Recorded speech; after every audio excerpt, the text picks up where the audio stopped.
When the king of late-night television died, there was no funeral, no grand Hollywood service, no lines of black cars, no public place for the world to say goodbye. Yet, in the silence that followed, one name echoed louder than any other. It was the name of a guest no one expected, a ghost from a past he tried to erase. Who was this person? And why did their story haunt the final chapter of Johnny Carson's life? On January 23, 2005, the man who had tucked America into bed for 30 years passed away. Johnny Carson, the undisputed king of late night, died quietly at Cedars-Sinai Medical Center in Los Angeles. The official cause was respiratory failure, a result of the emphysema he had been battling. He was 79 years old. His nephew, Jeff Sotz, released a simple, firm statement. He was surrounded by his family, whose loss will be immeasurable. There will be no memorial service. The decision was shocking, but perfectly in character. For a man who lived in the public eye, performing for an audience of millions every night,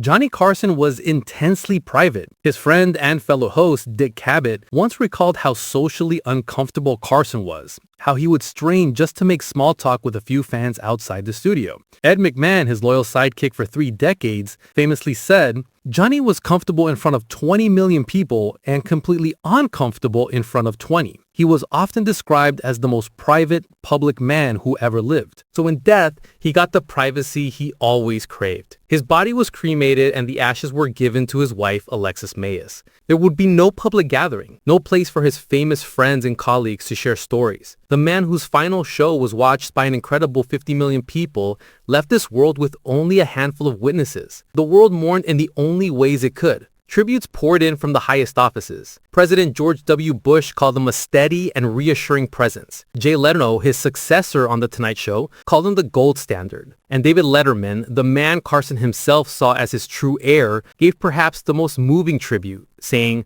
"All of us who came after are pretenders. We will not see the likes of him again." Fans left flowers and notes on his star in the Hollywood Walk of Fame and at Johnny Carson Park, across the street from the NBC studios where he had made magic for so long. But with no funeral, how could there be a no more? And in a life filled with thousands of acquaintances and a few powerful enemies, whose name whispered in the aftermath of his death would have truly shocked everyone? The answer lies not with who was present, but with who was absent for so long. The unexpected guest wasn't a person who showed up that day. It was the ghost of a friendship so deep and a betrayal so bitter that it defined the rest of both their lives. It was the story of the one person Johnny Carson could never, ever forgive. To understand the end, you have to go back to the beginning. Before she was a household name, Joan Rivers was a struggling comedian. By the early 1960s, she had been working for years in seedy clubs in New York's Greenwich Village, passing a hat that sometimes didn't even come back. She had slept in her car, worked temp jobs to pay the bills, and even got banned from the Jack Paar version of The Tonight Show after one appearance. She had auditioned for Johnny Carson's Tonight Show 7 times and failed every single time. By 1965, at just 31 years old, many in the industry were telling her that her career was already over. Then came the night of February 17, 1965. It was a mercy booking, something her manager arranged as a favor because he also represented Bill Cosby. Rivers walked out onto that stage convinced it was her last shot. But something incredible happened. She later recalled,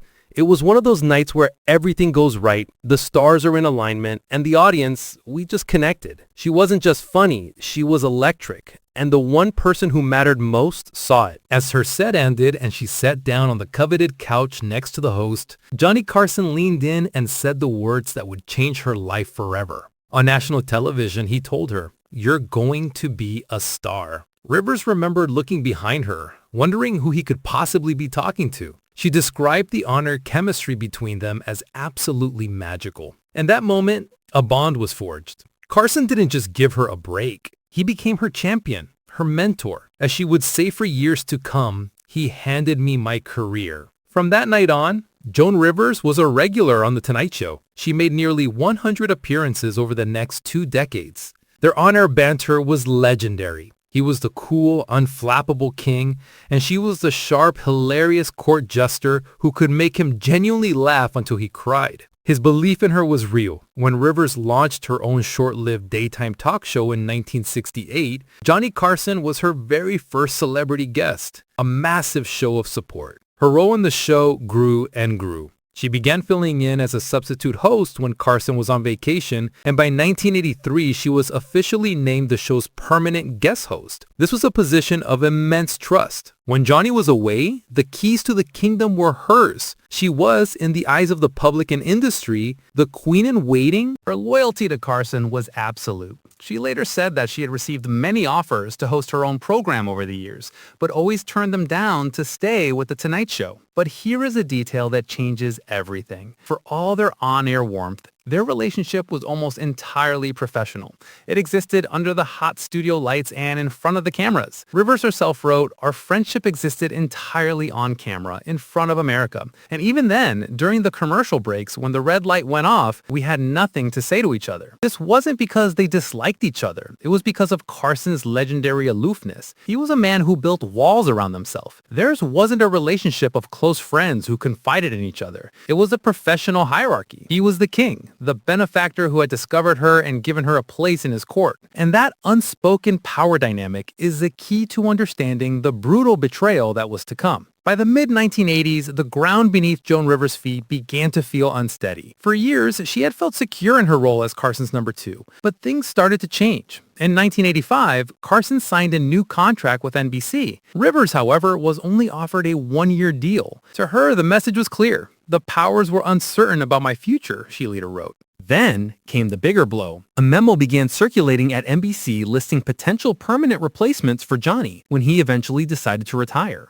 Rivers, who had logged more hours in that chair than anyone besides Johnny himself, assumed her name would be at the top of the list. But when she saw it, she was gutted. Her name wasn't on it at all. She came to a painful conclusion. NBC would never give the host spot to a woman. At this exact moment of vulnerability, a new player entered the game. A fledgling network called Fox was preparing to launch, and its executives, including Barry Diller, wanted to make a huge splash. They offered Joan Rivers her own late-night talk show, The Late Show starring Joan Rivers, airing directly opposite The Tonight Show. The salary was massive, $10 million.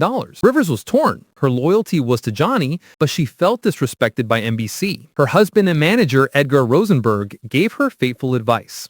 Don't tell Carson until the Fox deal is signed. They feared Carson might quietly kill the deal before it became official. So she stayed silent. But before the announcement, the news leaked. What happened next differs depending on whose story you believe. Rivers said she immediately tried calling Carson to explain, finally reaching him, only for him to hang up on her twice. Carson, on the other hand, claimed she never called at all. He said he found out from a press release like everyone else. Either way, Carson felt blindsided and betrayed. His reaction was nuclear. He banned her from The Tonight Show permanently. And the punishment didn't end there. According to multiple accounts, anyone who appeared on Joan Rivers' show would no longer be welcome on The Tonight Show. Most celebrities chose Carson. Rivers found it nearly impossible to book guests. The show struggled. Backstage, things were even worse. Fox executives clashed with her husband, Edgar. Less than a year later, Fox fired them both. 3 months after that, Edgar Rosenberg took his own life. Joan Rivers was crushed, professionally, financially, emotionally. And through it all, Johnny Carson never called, never sent a note, never acknowledged the tragedy. This silence transformed the feud into something Shakespearean. Years later,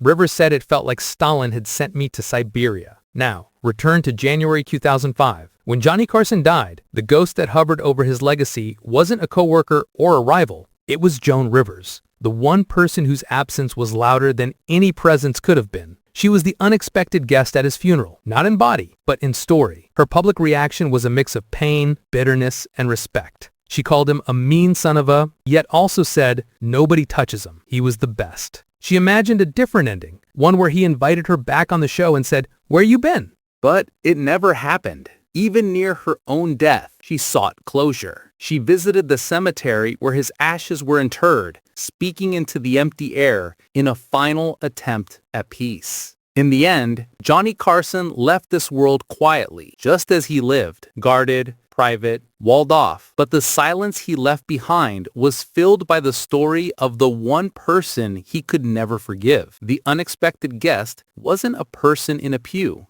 It was the memory of a friendship Carson created with a single sentence and destroyed with the click of a telephone. But that's the thing about ghosts. They don't fade when a person dies. They linger in the cracks of history, in the unfinished conversations, in the wounds that time never knew how to close. Johnny Carson left behind fame, power, and a legacy so massive that every talk show host today still stands in his shadow. But he also left behind a question Hollywood has never fully answered. Why couldn't he forgive her? Some say Carson saw loyalty as sacred, that by signing with Fox without telling him, Joan Rivers violated the unspoken oath between mentor and protege. Others believe the wound cut deeper than business. To Carson, Rivers wasn't just a comedian he discovered. She was proof of his own ability to anoint stars. Her success was his achievement, and her departure felt like abandonment. But there is another theory, a quieter one, whispered among those who worked closest to him. Johnny Carson feared being replaced. His power was absolute, but absolute power breeds absolute paranoia. He had watched giants before him fall. He knew television was merciless. He knew that one day, someone else's name would grace the Tonight Show curtain. And in Joan Rivers, a woman with talent, fire, and fearlessness, he may have seen the one successor who could eclipse him, not in the ratings, not in the industry, but in the one place that mattered to him, the audience's heart. So when Rivers left, he didn't just lose a colleague. He lost control of a story he believed he was writing. After the feud erupted, Carson continued his reign, but something about the spark in his eyes changed. He became more withdrawn, more careful, more hidden, almost as if losing Joan Rivers reminded him that even kings bleed. Decades later, when comedians and writers were interviewed about Carson's final years, many said the same thing. There was one thing you never mentioned around Johnny, and that was Joan. Not because he was angry, but because the hurt was too raw, too profound, too human. And that's what makes their story unforgettable. It wasn't about contracts, networks, or ratings. It was about two people whose destinies intertwined and then snapped. After Carson's death, Joan Rivers attempted a kind of spiritual reconciliation. She spoke openly about her regrets, her admiration, and the ache of doors that never reopened. In an interview years later, she said, "I wish I could tell him thank you just one more time." But the truth is, they were both prisoners of their own pride. Two brilliant, complicated souls who changed television forever and never found their way back to each other. And maybe that's the real tragedy. Not the feud, not the silence, not even the betrayal, but the fact that two legends who needed each other more than they ever admitted spent the rest of their lives speaking to the world, but never again speaking to each other. And that night, the city felt strangely hollow. A world that once leaned in to hear him suddenly had nothing but silence to listen to. The studios, the streets, the neon signs that once glowed with his name all stood still, not in mourning, but in disbelief, as if even Hollywood couldn't understand how his king of late night vanished without a single spotlight shining on his final moment. Studio 7, the legendary room where laughter once roared like thunder, now sat abandoned, thus floated through the air like tired memories, and a single overhead lamp swayed softly, casting a lonely circle of light over the wooden chair he made famous.